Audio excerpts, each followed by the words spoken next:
introduce them in a moment. Just want to give folks a few moments to settle into the Zoom room. I see we've got about 10 attendees.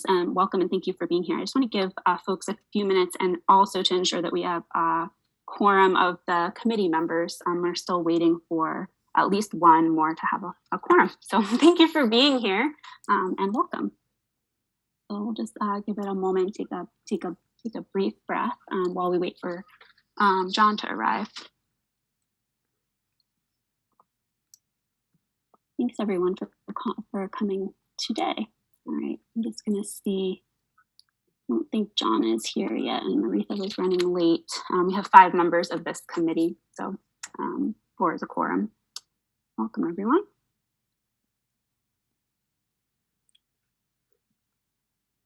We could possibly start without a quorum because we are not deliberating or making any decisions, I think. Can we start without a quorum, and then if we have a quorum for the deliberation items, do that then, Chris? Okay, thanks. Perfect. Okay, thank you. I want to be respectful of everyone's time and not waste any of it. So I think we will begin now at 5:35, and we will, just a quick orientation to the agenda. We're going to start first with this discussion on housing affordability, because we know that many of you have come for that agenda item with our panel, who I'll introduce in a brief moment. After that is done, we expect that to take maybe about an hour, 40 minutes for presentation, and some time for discussion and Q&A. We'll set up that process just in a brief moment. I'm going to go ahead and recording in progress. Then we're going to go into a couple of other items. We're going to discuss some updates related to the MVP program. If we have a quorum at that time, we'll be discussing and voting on a letter of support for another MVP grant. We'll have some updates on the compost project and the Growing Better Great Barrington final report and next steps. And we'll have some time for citizens speak at the end. All right, I want to acknowledge that Aretha is here, who is our 4th committee member. So we do not have a quorum, so we're officially convened. Sorry about that. Oh, no problem at all. So that's good. We won't deliberate on anything until a little bit later in the meeting. Go ahead, Jovanina. I just want to jump in. The other thing, actually immediately after this discussion is there is an event on May the 5th that is a continuation of some of the work from the MVP project from last year. So that immediately follows this, and I just wanted to say that as well. Okay. Yes, thank you. And I know we'll be able to discuss that a little bit related to MVP, but not exclusively. All right. Well, let's go ahead and just kind of queue up our panel discussion for tonight. And thank you everyone again for being here. I'm just going to do a brief setup. Jovanina is going to talk about the structure of the way that we'll structure the time. We'll introduce our panelists, and we'll have them speak a bit about their experience and thoughts about affordable housing in our community. So my name is Natalie Naratsky. My pronouns are she, her, and I'm the chair of the Strategic Sustainability and Livability Committee, which is a town committee founded a few years ago. We have for a few years, been trying to discuss issues related to affordable housing and livability and their intersections with sustainability, but just in general. And I think we wanted to set up just what is a general conversation to take a step back. I think we as a culture, we tend towards action. We tend to find a policy option and enact it. And we really hope to frame this discussion as one that orients us to the landscape around us, that gathers information from some folks in the community that have perspectives informed by their work. There are many experts in this community on many issues. The folks that are here today, Jane, Chris, and Vivian, are folks that we have worked with our committee on a few projects in recent years that we've come to know through work on the food plan and through the MVP work. So we just hope that from here, after our discussion today, this can support our committee in working with other town officials and other community members in charting a potential course towards potential solutions that promote affordability, sustainability, and justice within this community. I would just encourage everyone to come here with an open mind and a kind heart and listen with your full selves and participate wholly in the discussion together. So I'm going to pass it just briefly to Jovanina to set up the structure of the panel, and then we will get started. So we sent, do you want me to just mention the questions, or Natalie, are you going to do that after I'm? Why don't you mention them and I'll try to put them on the screen if technology cooperates. So in putting this panel together, we presented a list of questions to Jane and Vivian and Chris that we thought would be generative of a really informative and rich discussion tonight. And a little bit of it's cut off, but that's okay. These are the questions. There you go. So I'll let everyone read them. I don't need to read them out loud, I don't think. So we're just inviting the panelists they've already seen these questions, to speak organically and extemporaneously about these questions. And we're not necessarily structuring them because of the overlapping nature of these questions. And Natalie and I are going to moderate the discussion as needed, but pretty much we're also going to just be mostly in this part, in this sort of like 40 minutes, listeners along with everyone at this meeting. And after around 40 minutes, and we're going to take down this slide so it's not distracting for us. After about 40 minutes, we're going to have a time of question and answers and open discussion, about 15 minutes. And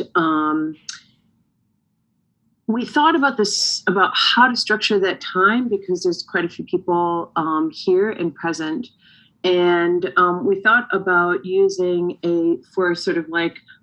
creating some equity around speaking, a stacking structure. And I don't know if everyone's familiar with it, so I'm going to describe it very briefly. During the discussion, you can raise your hand. I will take my pen and write your name down. So at any time in the 40 minutes, if you have a question or something that you know that you want to speak to during the time of open discussion, raise your hand. I'll write your name down, and then I will keep a stack. And when we come to the time of open discussion, question and answers, I will then go through systematically that list. There are benefits to this process. It ensures that people who would like to speak get some time. The drawbacks of this process is that if person number 2 has a question that really generates a lot of excitement and dynamism, it's not then open to everyone then responding and talking. So then I still will, regardless of the energy that is maybe generated in all of us from person number 2's question, I will still go to person number 3. So just so that you know and your expectations are aligned with that structure, the pros and the cons of it. But just raise your hand in the Zoom controls. I will write it down. I'll be very attentive to that.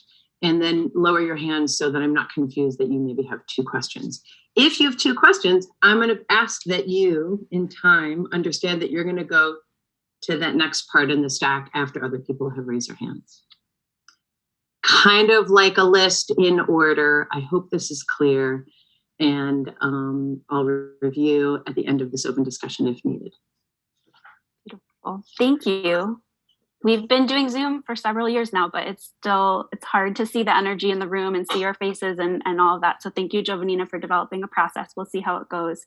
So I'm going to pass it over just in just a second here to our panel.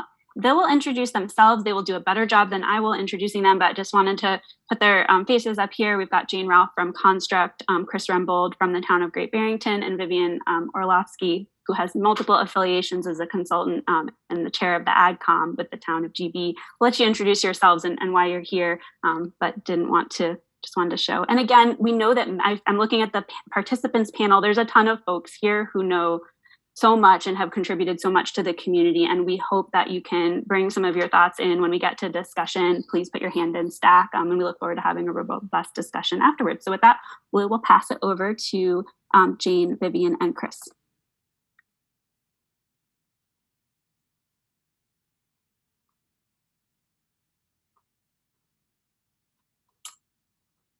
Who would you like to go first, Natalie?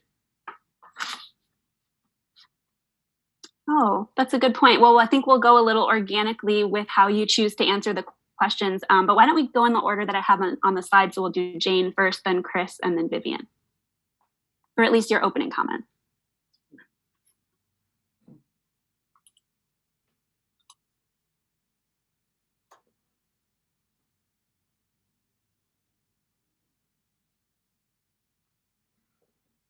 Oh, okay.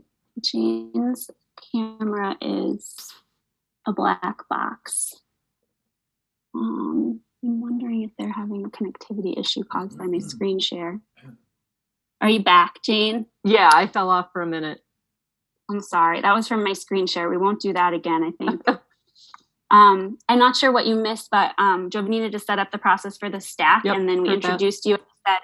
So if you can go first to sort of introduce yourself and get started on the discussion, then we'll pass it to Chris and then to Vivian. Oh, sure. So as was said, I'm Jane Ralph. I'm the Executive Director of Construct. Construct's been providing affordable housing and support services in the South Berkshires and Great Barrington in particular for over 50 years. And we're a community-based organization.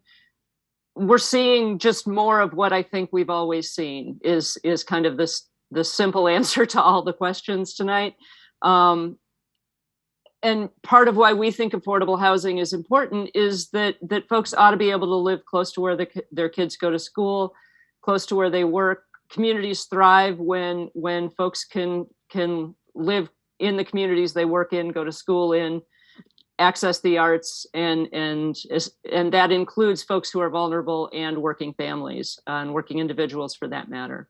I didn't hear whether I should say anything more than that or not. Let's just do intros, and then we'll pass it to Chris and then to Vivian, and then we all can start discussion. Okay, thanks. My name is Chris Rembold. I'm the Assistant Town Manager for the Town of Great Barrington and the Director of Planning and Community Development. And with those hats on, housing, and particularly affordable housing, is one of the issues that I deal with most often in a variety of ways for the town. Working with partners, nonprofit partners like Construct and Jane and the CDC of South Berkshire,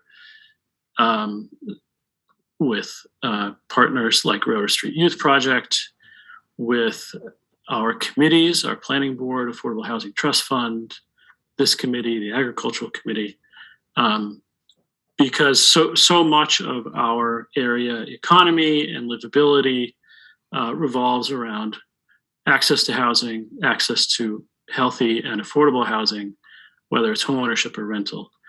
So that's really a bedrock of everything that happens in Town Hall, and in particular in my office. So I'm happy to be here tonight and offer whatever insights and expertise I can and bring you up to date on what all of our partners are trying to do around this crisis.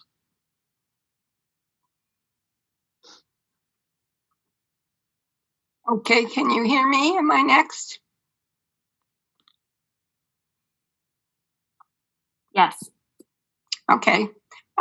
First of all, thank you for this opportunity to participate in this important discussion. I don't have the day-to-day expertise that Jane and Chris have, but I've lived full-time here in Great Barrington for more than 30 years.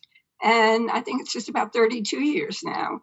And during that time, I've served on the Master Plan Committee, the Economic Development Committee, and the Agricultural Commission, which I've chaired since 2015. And all these committees, I've had the honor and pleasure of working with Chris Rembold on many of our projects. And apart from the town, for many years, I coordinated the Southern Berkshire Interfaith Clergy Association, the Religious Roundtable radio program on WSBS, and the annual celebration of the Martin Luther King Jr. National Holiday. I've been involved as a volunteer in other activities, such as the Berkshire Hills Regional School District's Farm to School Program Committee and Construct's Advisory Committee. And my work activities in the Berkshires have included public health emergency planning and environmental community education. And housing has been an important issue related to these diverse work and volunteer roles, as well as in my own life. And I was going to give a quick example. Let me do it now. I guess it could fit in later too. For example, what does the town's recently published food system plan have to do with housing? Well, Growing Better Great Barrington was based on community forums where many people emphasized how the housing crisis impacts those who work in the food system, from farming to processing to retail. With food prices and transportation costs rising rapidly, it makes sense to grow more food locally and process it locally and sell it locally. But how can we do that if people who are needed to work in the food system can't afford to live here? So access to healthy food also impacts everyone's budget, and thus rising prices in the food sector put additional squeeze on limited funds needed to pay for housing costs and utilities. So that's just one example of the interconnection of what we're dealing with, and which my own experience has allowed me to get various perspectives on. I guess the other connection I'd like to make is with the Master Plan Committee. It was 3 years of intensive work led by Chris, a phenomenal effort, also by about 16 other members of a committee that met monthly. And there's a very interesting section on housing. There are a lot of other sections that are relevant concerning the economy and development and land use. But the section on housing, I think, merits some discussion tonight, and I'll be glad to jump in on that later. And I hope that we can count on Chris for calling our attention to some timely aspects of the master plan.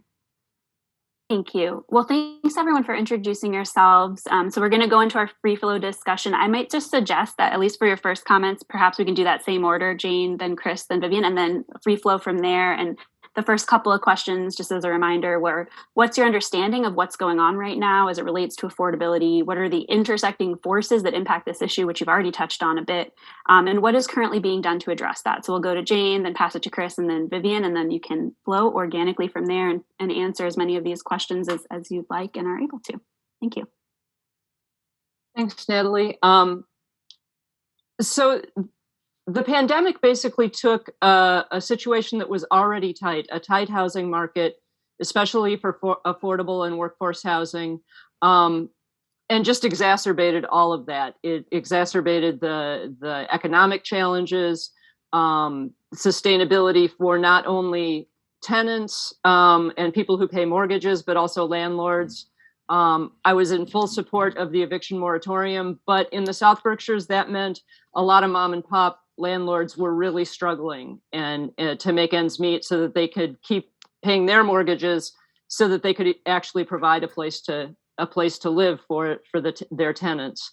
And as it's gone on, of course, the other big thing with housing has been the boom of people coming in, and not just coming in, but people buying. Because I don't really want to create an us and them, because I don't think that's helpful. I think one of the intersecting issues that's important anywhere, but especially here, is maintaining that sense of community, that we're in this together and that we can come up with solutions together from different perspectives. But I just was reviewing the Berkshire County Realtors first quarter Market Watch report, and it's really stunning how much has been sold: multifamily, single family, land, all of condominiums. All of it is really flying off the shelves, a little bit less so than it was. But what's really stunning is the amount of money that has passed. In 2017, the total amount of money spent in this quarter was around $2,700,000. In 2021, it was over 10,000, and this past quarter it was over 12 million. Excuse me. Numbers that high hardly even register. So from 2,700,000 to 10,700,000, to 12,200,000. So the amount of money is just changed by leaps and bounds. And so that makes it very difficult for affordable home ownership, makes it very difficult for some of the really great programs that Great Barrington has to be accessed. And anytime there's tension, there's tightness in a system, those who live at the margins of the margins are going to be most squeezed by it. So we know, and we can get into this more later, but I just want to note it up front, that we know there's an intersection between racism and our history of housing in the United States. And that includes the Berkshires. It includes everywhere. Brown and Black families are overrepresented in homelessness, have been shut out of various markets through redlining historically and in other ways as time goes on with what we now call microaggressions, implicit bias, all of those kind of things. And so we have to be very intentional about addressing those things. Otherwise, we continue to perpetuate a very privileged approach to housing. I can say more, but I'll stop there.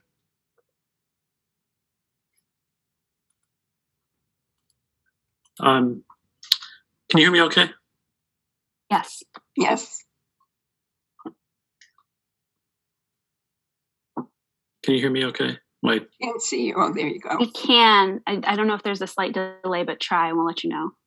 I'll just turn my video off. I'm sorry, it's a little bit unstable, but you've all seen my picture already. Is that better? Yes. First of all, thanks to both Vivian and Jane for their examples of how interconnected the housing issue is with everything else we do, how we live, how we get our food, et cetera, et cetera.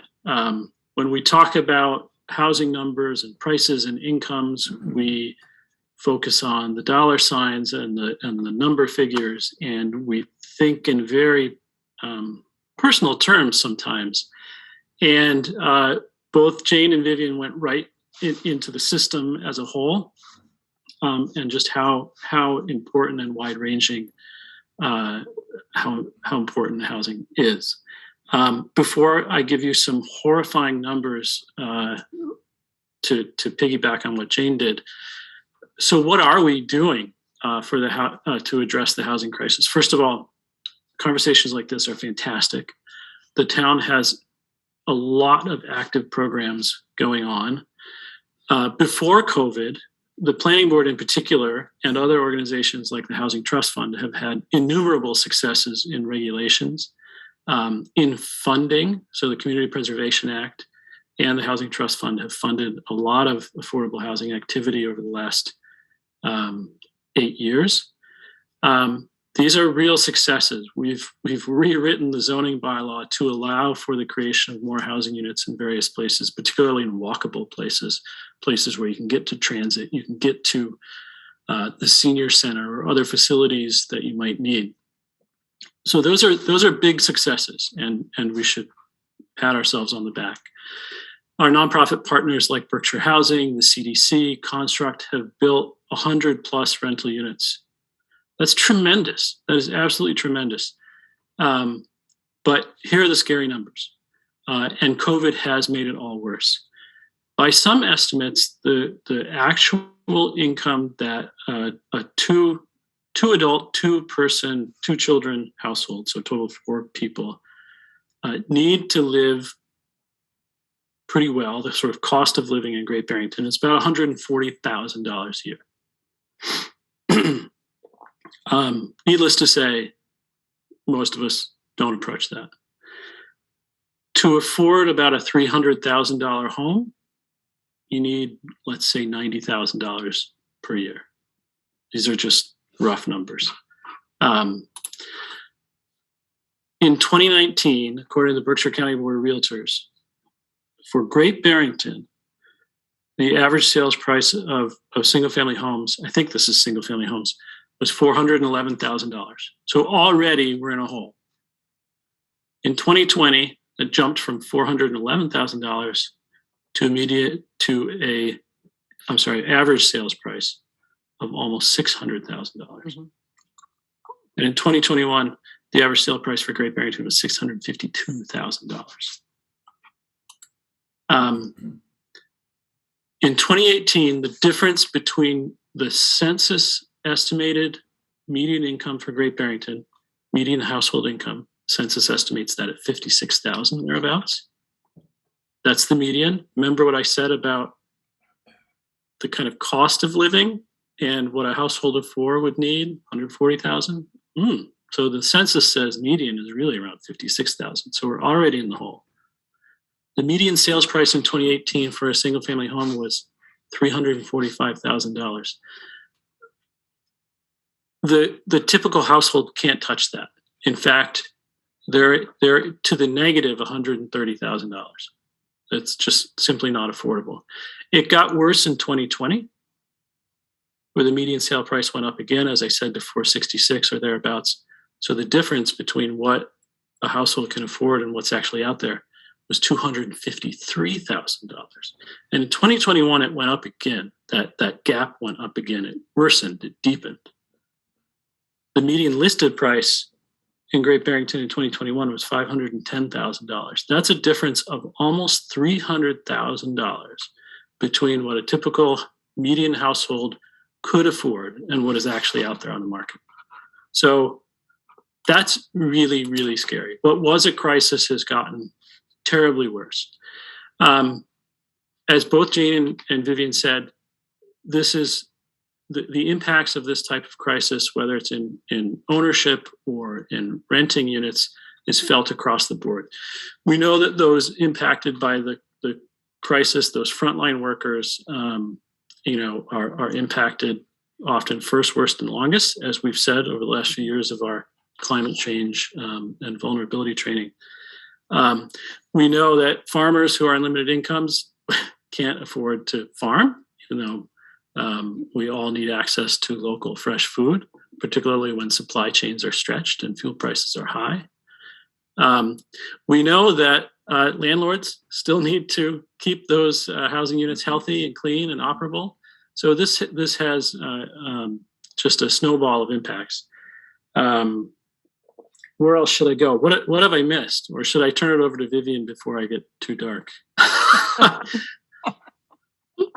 Vivian, why don't you go ahead and we can yeah, we'll keep cycling back. Thank you, Chris. Yeah. I'm going to start with another depressing piece of data. It's not quite as fresh as yours. I think I researched it last year and from the Boston Globe.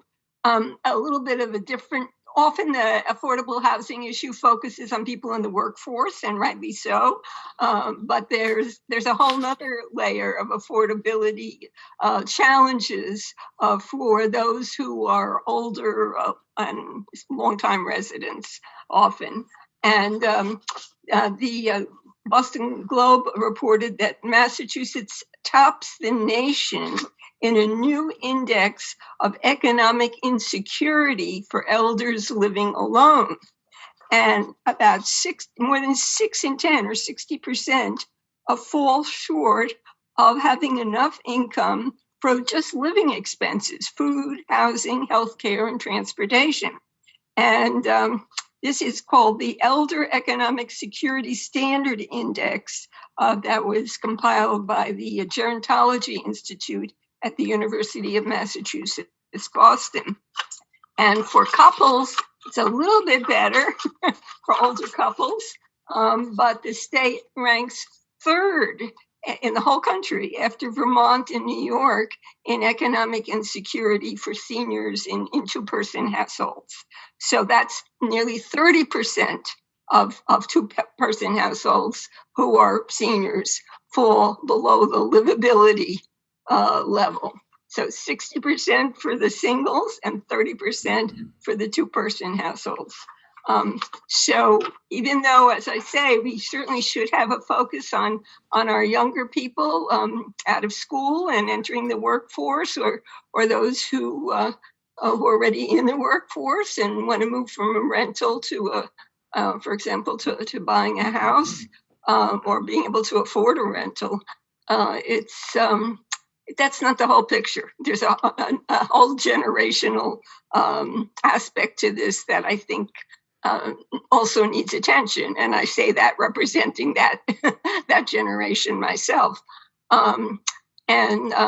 but it affects both renters and homeowners. For example, older renters may have had a long-term stable house or apartment rental, and due to all the constraints we just talked about, increases in all sorts of costs for the landlords, and just the market pressures, they may face unaffordable rent increases, or not even being able to continue living in the same place, even if they can come up with the extra rent or get help to come up with it, due to having the house sold because the market is booming and the landlord feels insecure.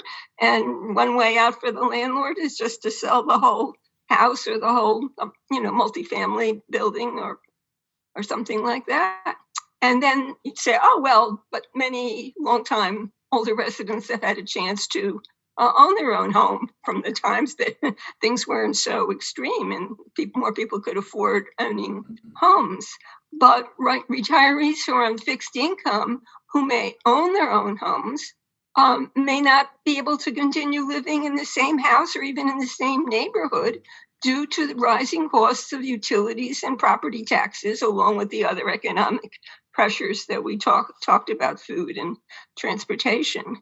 And I think we can learn from some suggestions, getting away from this continued dismal picture throughout generations. I think we can go back to the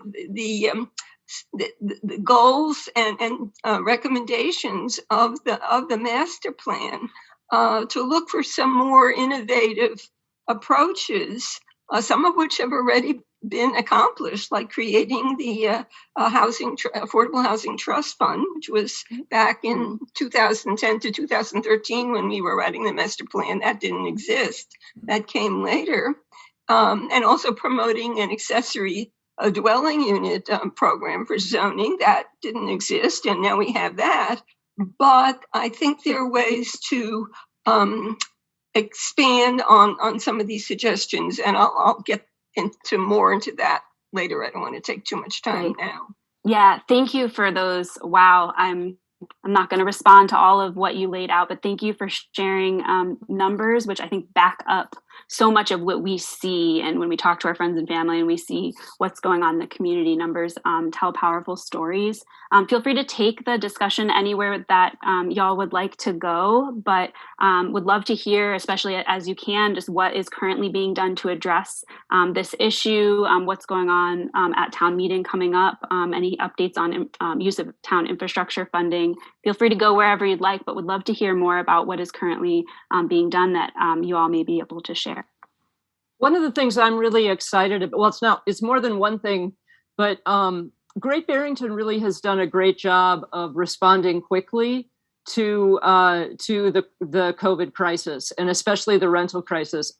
Construct was one of the first entities that was able to provide COVID-related rental assistance, and that's almost completely due to the fact that the affordable housing trusts in Great Barrington and Lenox were willing to fund those things. We were then able to get other private funding to do more COVID-related rental assistance before RAFT got expanded, before some of those things were able to move faster. And Construct really shifted gears from being an organization that primarily provided hands-on support, but not a lot of money behind it, to doing the hands-on, but really putting a lot of money into the hands of landlords on behalf of their tenants, as long as they were willing to not evict them.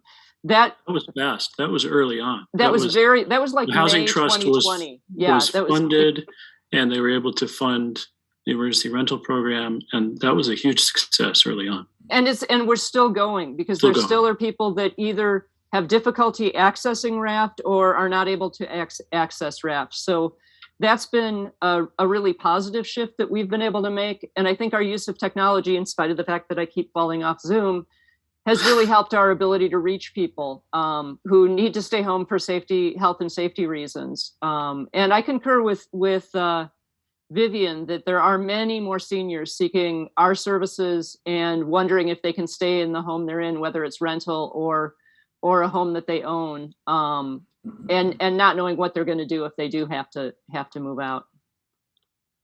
And I guess the only other thing I want to say is that content, the ability to do those things was incredible. But the reason it worked so well was the strong relationships it's possible to have with the town of Great Barrington, with the various committees, with the community partners we have. The Rural Health Network went full steam ahead as soon as COVID hit and started having resource meetings on a weekly basis where we could get together and brainstorm and figure out what we needed to do and just get support from our community partners. And that's been something that I hope we're able to sustain long after when the pandemic becomes an endemic. One of the questions was, what are the intersecting forces that are causing this housing issue? I mean, there are so many, and so many of them were here before COVID. In fact, many of them were here for the last 150 years. If you go back and read literature about Berkshire County in the 1880s and the post-Civil War era, this was an area that was, highly prized for people from the cities to move up to. And it's been that way ever since. I think that was kind of magnified during COVID, and it tends to be magnified during every crisis that particularly impacts urban areas, whether it's 9/11 or COVID. Areas like Great Barrington, the Berkshires have been impacted particularly hard. But there's bigger issues. Mortgage rates have been low. A lot of people have had a lot of money to spend. All of these things, the demand, et cetera, the easy money, relatively easy money has driven up prices incredibly. The supply in Great Barrington has been demonstrated to be severely low. We see that in the Berkshire County Board of Realtors data. We see that in a 0% rental vacancy rate in Great Barrington. So there's this incredible supply, this very, very limited demand. And reverse that. Very incredible demand and a very, very limited supply.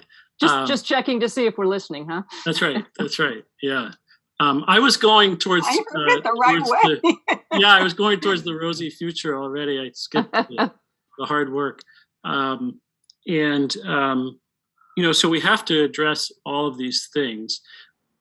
And we've thrown a good bit of money to this issue already through the CPA and through our partners. And our partners, as I said, have raised a lot of money to build a lot of new units. But in Great Barrington and in the Berkshires, we're not going to be able to build our way out of a supply crunch. There's just not that much land available. Construction costs are through the roof. They were bad before, and they're more so now. If you could build a house for $250 a square foot now, that would be cheap. I think it's probably in the $350 per square foot. So a modest house, for example, a modest house of 1,000 square feet, that's small. That's $350,000. That's not including the land. And remember the prices I quoted earlier. This is not even a price that people around here could touch. So building new is expensive, and it takes a long time. The CDC construct have hit a lot of home runs. They've built 45 units here, 11 units there. That's fantastic, but we need a unit here, a unit there, every day, every week. A unit that already exists, that we don't have to spend time and money building and going through a permitting process. So I'm hopeful that groups like the Planning Board and Select Board Housing Subcommittee, the Housing Trust, and all of our partners can dig deeper into those issues, getting money towards people now to incentivize getting homes and rental units on the market now. Our seniors, our workers need the units now. We have restaurants and downtown businesses whose people are commuting from the Hudson Valley and the Connecticut Valley on a daily basis. Not sustainable. That is not the basis of a workforce. So I'm hopeful we can address some of those things, and we've got a lot of good brains and a lot of energy and dedication behind it. I'll stop there. Well, I'd like to bring up a couple of things, how we can learn from other towns and other states to find innovative ways to keep older residents in their homes and to develop mutually beneficial intergenerational programs to help provide for younger people. And I'd like to start with a state program that was enacted decades ago. It sits there on the books, and a lot of people don't pay attention to it. Over time, about 100 Massachusetts towns have updated this old statute called 41A, and they're offering their seniors without having to raise taxes on any other residents, basically a no-cost program, the ability to do senior tax deferral. And it enables seniors to, who are longtime older residents, you have to meet a residency requirement, to use their own financial resources to stay in their homes. For example, when they're faced with a healthcare crisis, a family emergency, or major home repair, that would mean that they can't afford to take care of those needs, which are immediate, and pay their increasing amount of property taxes each year. And it's very simple. It's basically a 2-page application. If you meet the age, income, and residence requirements, the assessor reviews it, and if approved, you have to sign an agreement to place a lien on your property until the taxes are paid, plus interest, annual interest. And that's usually when people sell their house or condo or when they pass away. And tax rates are not affected. No one else's tax rates are raised. And decades of experience in other towns, often with those with 2 or 3 more people, for example, like Sudbury, show that even programs with very low interest rates, like 0.25% or 2%, have fewer than 20 people per year who qualify for this benefit. So yes, that's not a big deal, but year after year, it can be different people depending upon your circumstances. Most people can manage to pay their taxes one way or the other year after year, but it's when these crises occur that this would serve as a safety net. And it would not only benefit seniors, but it also reduces financial burdens that they may have to draw on their family to help them with. And it helps enhance neighborhood stability, stay near family and friends in the same neighborhood where many people have lived for decades, and keeping seniors from adding to the already intense competition for renting or buying less expensive homes or apartments. I mean, do we really want people who are out of the market to add those to the market along with everyone else looking for affordable rentals or that elusive low cost purchase? And it reduces the turnover prices and real estate valuations. And that also reduces possible conversion to short-term rentals, which we're not dealing with now, but that's up to the select board. But it's something that we certainly don't necessarily want to promote. How we do with it is another issue. This state law is already on the books. The problem is it was enacted decades ago, and the state statute says this is only available to those who have $20,000 a year or less annual income. So that doesn't cover many people these days. In those days, when they passed it, that was a decent annual income. So what other towns are doing in order to expand this, they go to town meeting and they pass a resolution, a warrant article, to increase the income. And the select board reviewed this, and in December they suggested $40,000 as a moderate income, which would be the maximum that you could earn and still qualify for the deferral. And then the other problem is that the interest rates were much higher then. So the state statute says 8% interest. And even though interest rates are going up, they're not going up that much. So I believe the select board is recommending either 4 or 5% interest. And Vivian?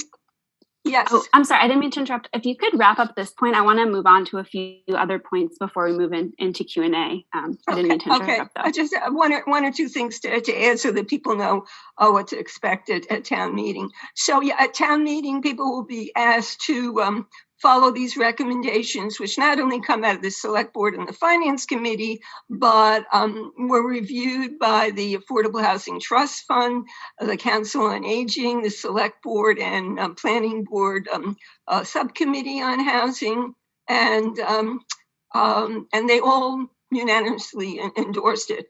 The Select Board actually didn't unanimously endorse it. One member actually wanted lower interest rates, so he voted against it.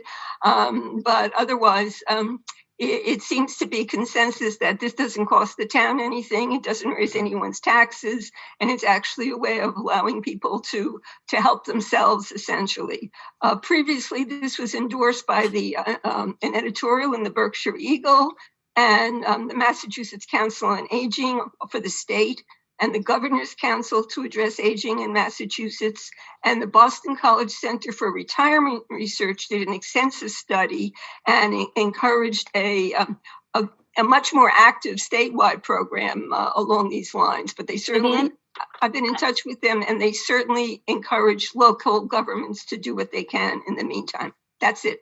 Okay, so I apologize. I know we have some other things to cover and want to make time for Q&A. Feel free to send me any documents, and we'll try to get everything uploaded to the town website after this meeting. Sure. So I think we'll take about maybe 5 to 7 more minutes just for the panel. We have a rich stack of questions from participants already, and we want to make time to get to them as well as other agenda items. So what I'm thinking of asking is if Chris, Jane, and Vivian, if you want to take maybe 2 to 3 minutes each to kind of insert any final comments, things that are being worked on, things that you wanted to mention, and we'll have more time in the Q&A to cover a bit more. So maybe pass it to Chris, then Jane, then Vivian to wrap up, about 5 to 7 more minutes of presentation. I'm frozen again.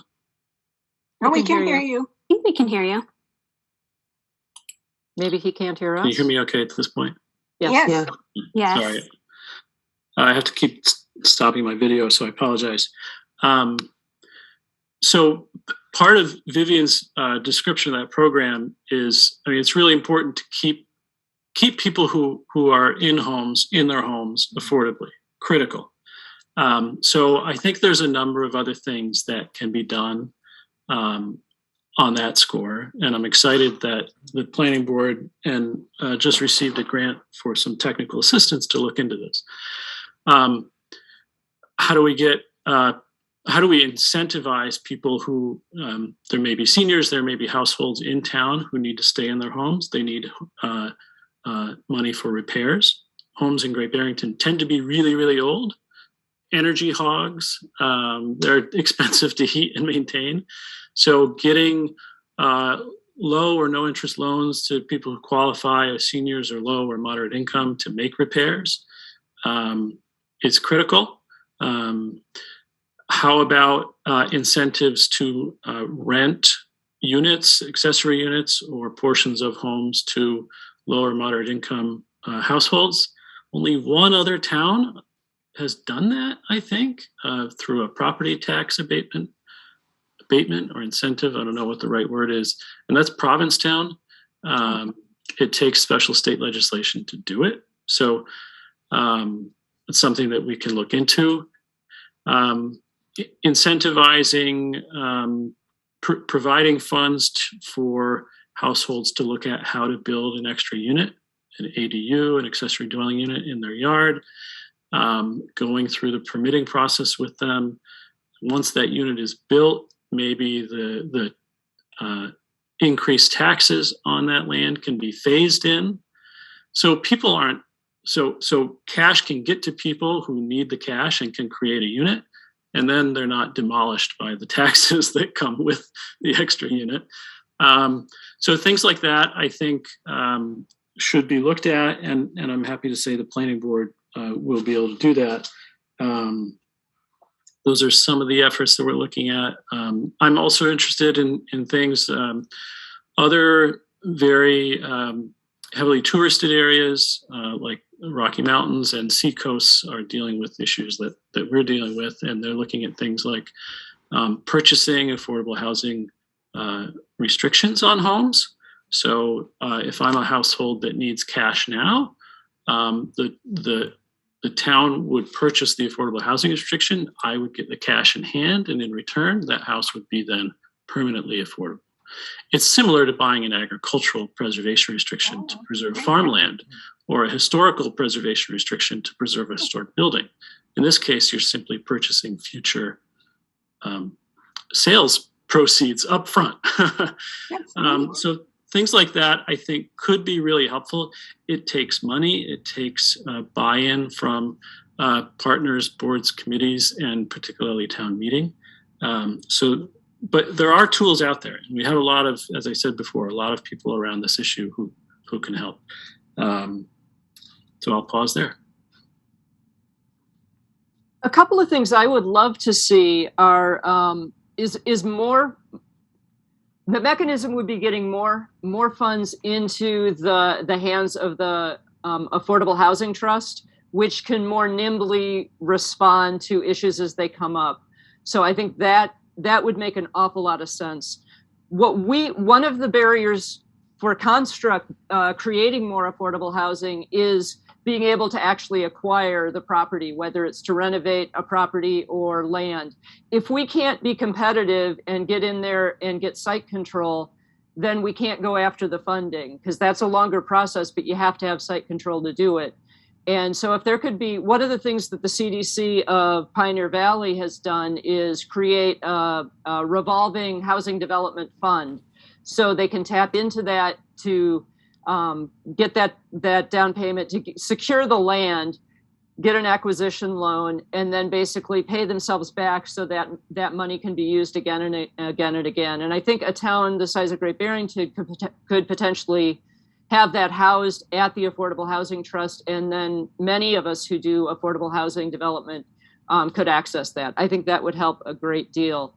I love the idea of more deed restrictions on affordable home ownership. It's really a great opportunity because there is a multiplier effect. So if someone buys that home affordably, it doesn't mean that they have to sell it for exactly what they bought it for. There is a multiplier effect, so they still are able to get their equity out of the house. And if they make improvements on the house, they can get that out as well. We did that in Beckett, and we're helping the Lenox Affordable Housing Trust do that in Lenox. So three houses are being sold affordably. It's very interesting. We assumed we'd be overrun with applications, and we weren't. And I've done some research into that as well. And the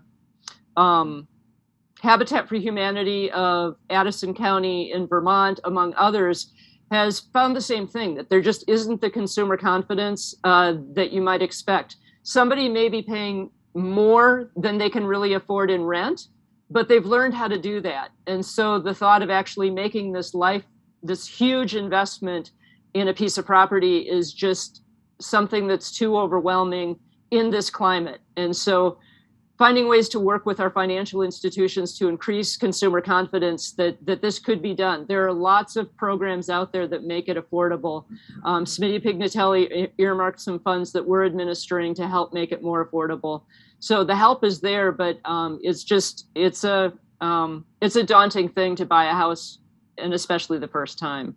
Those are the big things I think that I see as most important. What Construct has decided, well, we haven't decided for sure. What I think we want to do is expand our existing properties so that we're using the space more efficiently and more effectively on properties where we know it's working already. So we're looking into the feasibility of that rather than necessarily trying to acquire more property, although we'd like to do that as well. Thank you. All right, we'll move to Q&A just a moment. Vivian, do you have a final comment or two? Yep, go ahead. Yeah, I'd like to just follow up on what Jane just said and then what Chris said. Yeah, Jane, one of the things that occurred to me is that in housing that you're trying to keep affordable, obviously people have to qualify, but once they're in, here again, they can have crunches on their income due to job changes or unemployment or illness or whatever. And I was wondering whether investing more in your existing housing, you would be able to perhaps get grants for adding the opportunity for community gardening so that people would have an affordable source of fresh, healthy food right at their doorstep or nearby where they live. We actually do have that at 3 of our properties, in Stockbridge, Lee, and a small community garden at Forest Springs. That's great. That's great. I remember talking to you about that at Forest Springs way back before it was even. Yep. Thanks to Green Acres for building the boxes, and absolutely. That's really worked well. Absolutely. And also the other thing is to encourage. I know when you build, you do encourage energy efficiency, but for clients who may not be in your houses, but those that you're trying to help, connecting them with support for more energy efficient measures. And then Chris, you talked about things that I was going to get back to, and they are based in the master plan. But I'd like to make the connection as a mutually beneficial intergenerational programs in the sense that by helping older people with the ADU process and financing, you can help someone younger live in that ADU and help the older person then afford their home due to increased income, especially, as you say, if they're not burdened with major new tax increases. But I did a little research in California, and they have another related program called the Junior ADU. And I haven't followed the discussion that closely, in the planning board, but has that ever come up? Because that in some ways is much less daunting than building a whole new unit or,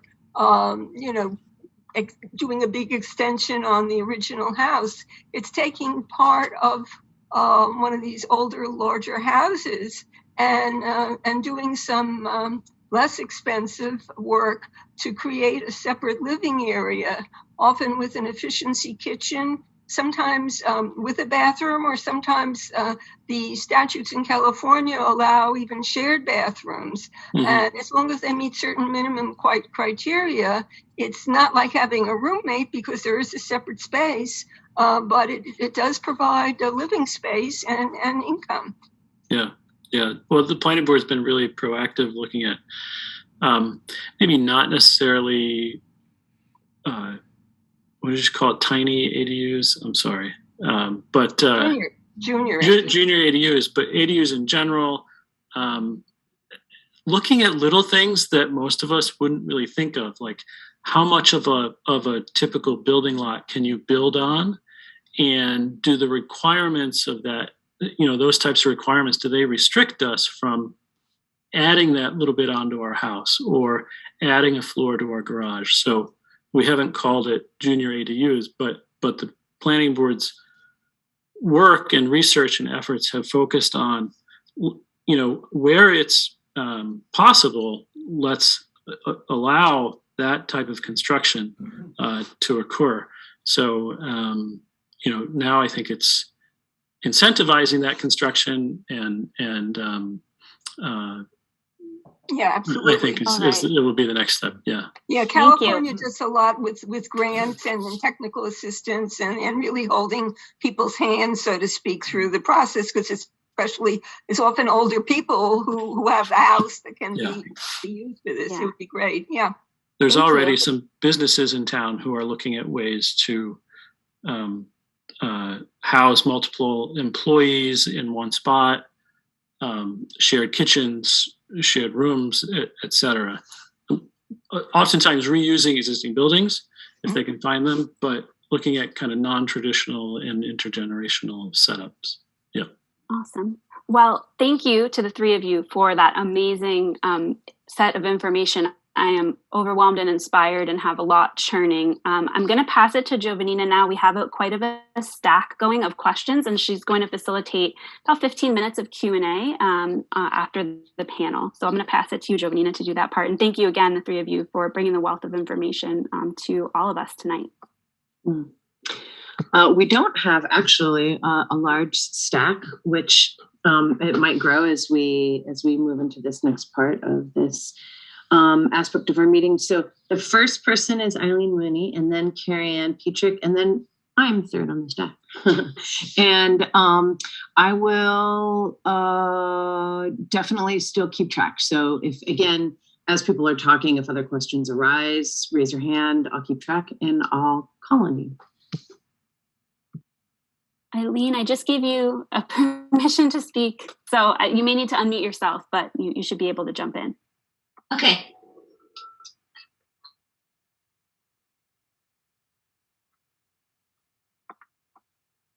Go ahead, Eileen, we can hear you. Oh, okay. All right, she might need to unmute again. That was my bad. I promoted her to panelist. Okay, sorry. You might need to unmute yourself one more time. Sorry, Eileen. All right. Okay, now? You're good. Good. Okay, this is probably primarily for Chris, but the town has appropriated, what, $850,000 for affordable housing? Some of what you were just describing, is that how the money will be used? I'm wondering when the plan is going to be presented. Good question. So Eileen said that the town has earmarked $850,000 for affordable housing purposes.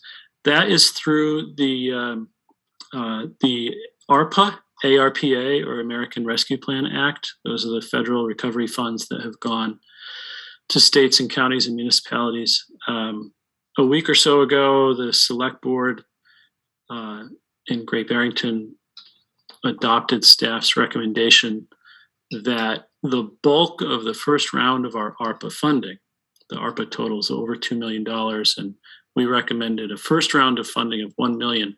$850,000 of that $1 million will be for affordable housing type purposes. I have my own short list from a staff perspective. There are a number of important initiatives underway that could use support in the very near term. That includes, and this is not the list. This is just ideas, Eileen. It could include the Affordable Housing Trust's work on North Plain Road in the partnership with Habitat for Humanity. It might include work at the Houstonic School. It could include support of our partners. Both the CDC and Construct are looking at acquiring and or building new units at land that they own or could acquire. And yes, it could go towards programs like this, buying affordable housing restrictions, affordable housing rehabilitation grants and loans, additional COVID-related emergency rental assistance, like Jane was talking about earlier. So I think it could cover all of these expenses. I think it could also cover household expenses that are related, just to household living, which might include transportation, food, utilities, other types of household assistance. So we'll be working on that in very short order. So take those as ideas, not as a final list, if you would. I'd add childcare as one of those allowable expenses that's really been a challenge for folks getting back to work. Yeah, that came up high on the community survey that we did as well. So, and again, that's just the first half of the $2 million of federal funds. What we do with the next half could be similar, it could be very different depending on the needs, the directions that the select board, what the select board hears and what directives it gives to staff. So we'll see. Eileen, do you feel complete or is there anything else? No, I have a follow-up. Okay, go ahead. Is anything going to be presented at town meeting? As it relates to the use of the ARPA funds? To using the ARPA funds? I don't anticipate that. The ARPA funds aren't subject to voter appropriation. So it doesn't need to go through that process. And I don't anticipate a formal presentation at town meeting on the ARPA funds. I was thinking of the concept of what might be done rather than the approval to use the funds. Okay, thank you. Yeah, I think, we'll There's try a to number of communicate. CPA requests for affordable housing. There's some really exciting opportunities there. There are. Thanks, Eileen. We will communicate that in other ways, maybe not take the time of town meeting, but we'll try to get that out in other ways at other forums. Good. Thank you.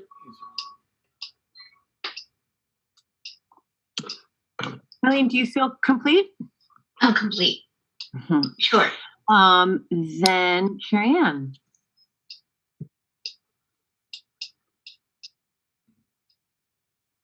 Is it my turn?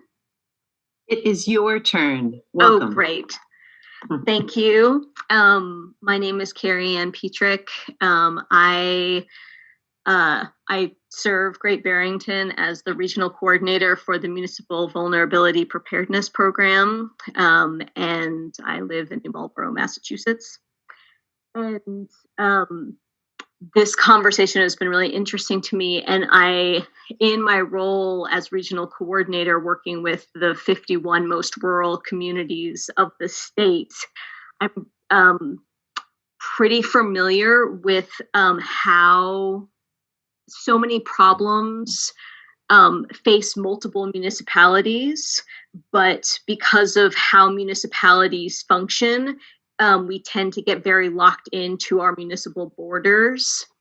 And as the panelists were all speaking, I was thinking a lot about how, Great Barrington is very much an economic hub for the Southern Berkshires, and that many of the folks, for example, who work in Great Barrington would not necessarily live in Great Barrington. For many years prior to my work right now, and having done many service industry jobs, I didn't necessarily live in Great Barrington, but yet that was where I went to work. And so I'm curious about what the thinking is about how to take this conversation beyond municipal borders and thinking about it from a regional perspective. And if there are any examples that you think that you could talk about of how that's been successful, and or how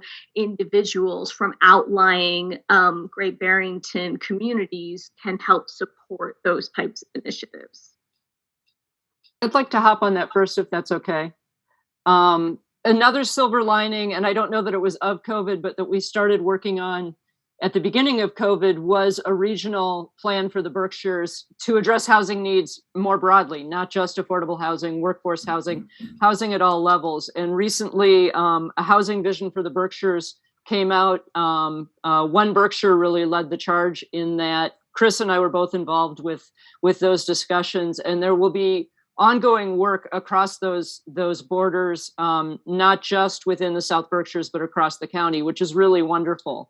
The other thing that we're really interested in doing, and we haven't figured out how to do, is do scattered, and this may get too much in the weeds, so I'll just put it out there, and I'm happy to talk more offline, but a scattered site low-income tax credit project. So it would be getting the benefit of that low-income tax credit, but not necessarily having to build all 45 or more units in one place. And across municipalities would be really great.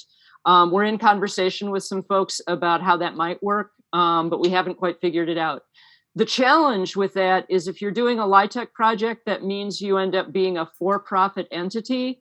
And so then you're hit with the taxes as well. And I think that's the taxes going up, I think has been an unexpected expense for some developers. So I think that potentially puts the low-income tax credit process a little bit at risk. But thank you, Carrie Ann. I think you're absolutely on target with that. The regional report that Jane mentioned was important. I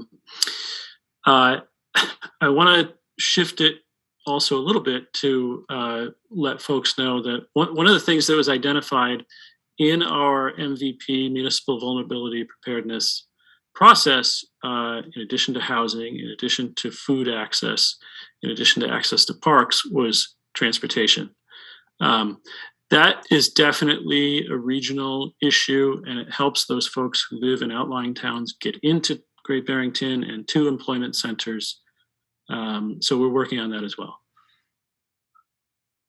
I'd like to add one thing, that another way that Great Barrington can help the region is by pioneering certain things. For example, if no other town in the Berkshires has offered the senior tax deferral, whereas I say dozens and dozens throughout the rest of the state have. So when the Berkshire Eagle covered this proposal, they recommended that other towns look into it. But you know how it is, until they see it work in one place that they can identify with, it's more difficult to get towns and more conservative towns to go that way. But that's a no-cost option that any town, large or small, in the Berkshires can adopt. Another thing is with the ADUs and the junior ADUs, or whatever we call them around here. If we move more in that direction, then other towns might recognize the value of that and come to learn from us. It's a responsibility, but it also can have a multiplier effect.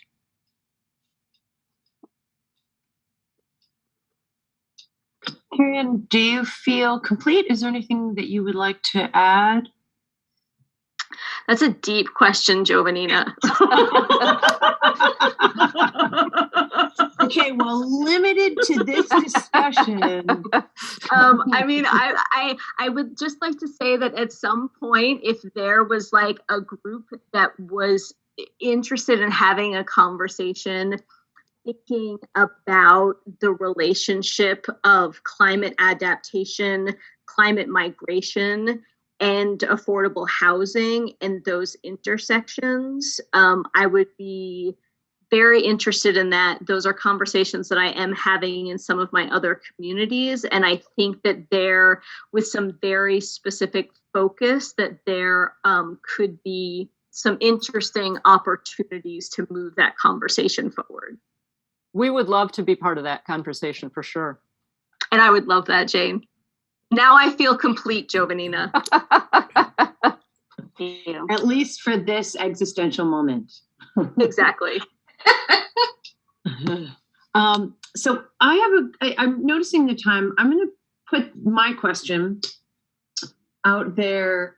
This is a large, challenging question, and one that's come up in many different places. And if you all want to speak to it briefly, you can. I just know that it's going to be ongoing. And that is to what you said, Jane, that I just appreciated so much, that it's difficult. I've only lived here since 2014. That's 8 years. It's difficult to not think in an us versus them. I'm noticing that kind of mindset really arise in myself. And I know that I'm not alone.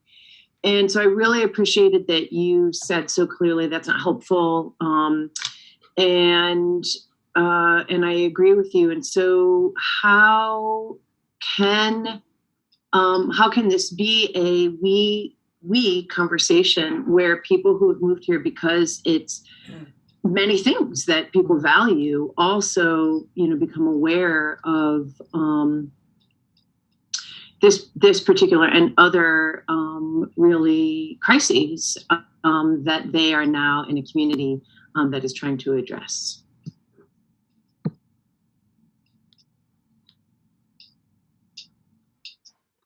Go ahead, Jane.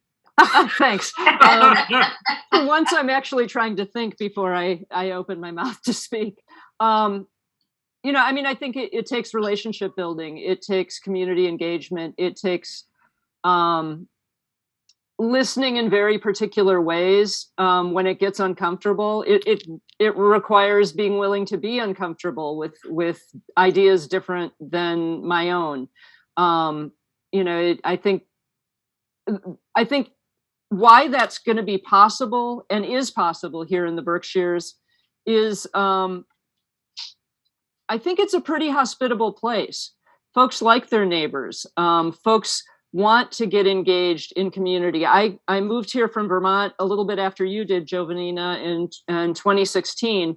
And I'm amazed at the difference between the more resorty towns here and the more resorty towns in Vermont, that there's much more engagement from second homeowners, from visitors. There's not 100%, because that's not the case anywhere, but there's much more sense of a recognition of what it takes for a town to thrive and to be sustained. And we have those conversations all the time across all kinds of income levels, across all kinds of lines of difference. And I think that needs to happen more and more and more. And I think there's lots of folks very capable of having those conversations, and then coming to places that we may not have expected to be to get solutions. I think when it becomes antagonistic, it's usually because somebody's scared or hurt or whatever. And so having a place a brave space where those conversations can happen with the discomfort. Vivian, you had your hand up. I don't want to jump in front of you. Not about this question. I have another question. Well, if I can just add briefly, so I agree with everything Jane said. And I would add that the more conversations we have about the impacts of the housing crisis on our town, on our seniors, on our workers, if we can't house workers, if we don't have home health care nurses or people to drive the senior van or people to fight fires, these are existential issues for any town. And every town deals with this us and them issue to some extent. I think we all have to be intentional in our listening and in our outreach, as Jane said. We all have something to offer. Great Barrington would not be the town it is today without the incredible efforts of so many people who were not born and raised here, but have moved here and formed groups like the CDC of South Berkshire, Construct, et cetera, et cetera. I could go on and on. So there shouldn't be an us and them. There naturally is wherever we go, but we do have to be ready to have conversations like this, to get the facts out there, to have conversations, to tell stories, and not go to the extreme reactions that we see so often when we're scared, when we see misinformation on social media. We need to be ready to step back and have conversations like this and see how we can work together. Thanks. I appreciated what you both said. I don't know, Vivian, if you want to add to that, but I feel momentarily complete. Or if you just want to jump to your question. Yeah, I'll follow up briefly on that, and then I'll move on to what I had in mind when I originally raised my hand a few minutes ago. From my experience, I think the faith community, our religious institutions, are a great place for new people and all longtime townies to meet on common ground and get involved in their own religious community as well as the broader community, because most churches and synagogues have very active social activities, social well-being activities. For example, it was the Clergy Association that started Construct originally, and not officially, but through the efforts of the members of the faith community. And another meeting ground is through our school system for parents and grandparents for their kids are going to meet all sorts of kids and hopefully get and become friendly, and the parents and grandparents can also learn about other people that way, from both ends of the newcomers and the old timers type of perspective. And I had two questions, actually. And one of them did concern the school system. I mean, one of the things we always talk about, and Chris kind of alluded to it, is even people who are not in need of affordable housing are in need of the people who need affordable housing. And he gave some examples like firefighters and nurses, but another example that's often given are our teachers and staff in our school system. And I was wondering whether we might invite a dialogue with Peter Dillon and others from the school system about thinking about this new major project that they're talking about and how it might include a modest housing component for those who work there. It would reduce commuting time, and it would help solve the problem for younger families who would be working in the school system, especially now there's going to be a lot of retirement of the older teachers and staff, and new people are going to come in, but where are they going to live? So maybe some of them, here again, it would have to be a modest effort, but I think any effort in that direction opens new possibilities, and I would encourage us thinking about that. And my last point was actually a question for Chris and Jane, or anybody else who might know. I haven't had a chance to look into it. The state got ARPA funding, and along with what was allocated to municipalities, since we don't have a county system, the state also has lots of money to spend. And how much of that presents opportunities for us to be part of state programs that will impact housing? It definitely expands the pot of money that's available from the state for affordable housing, and as I understand it, DHCD, the Department of Housing and Community Development, that's it, is also looking at workforce housing. They're understanding that that's a need. And the technical definition is folks living at 80% to 120% of area median income. We know that there's lots of workers that are living, in our apartments and are making less than 60% of area median income. But they're looking at those things. They're also looking at smaller projects. They've also funded at a much higher level the rural small town initiative. It's called something else now, but a small town initiative that allows a town to apply for funds to expand affordable housing. And we've assisted Egremont in getting that. We've assisted Beckett in getting it. So there are more pathways, largely through DHCD, but through some other HUD sources as well. We're part of the 3-county continuum of care for housing and homelessness, which tends to focus on homelessness and homelessness prevention, and a housing first model where you don't go to shelter, you're able to get into housing right away, where you don't have to move, after a period of time. And of course, the state funds for infrastructure, hopefully more for education, hopefully the MVP program. There's funding through the Recovery Act, through the state budget, through the Community Preservation Fund. That we've been receiving better surplus contributions from the state into our Community Preservation Act.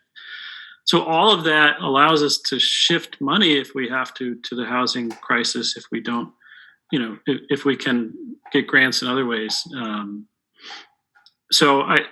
It's great that there's a lot of technical assistance and a lot of financial assistance out there.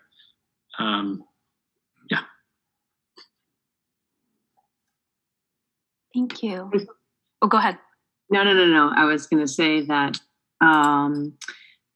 probably we could keep going, and we have other agenda items on our meeting that are important to get to tonight. So I want to, I'm going to hand it back over to you, Natalie.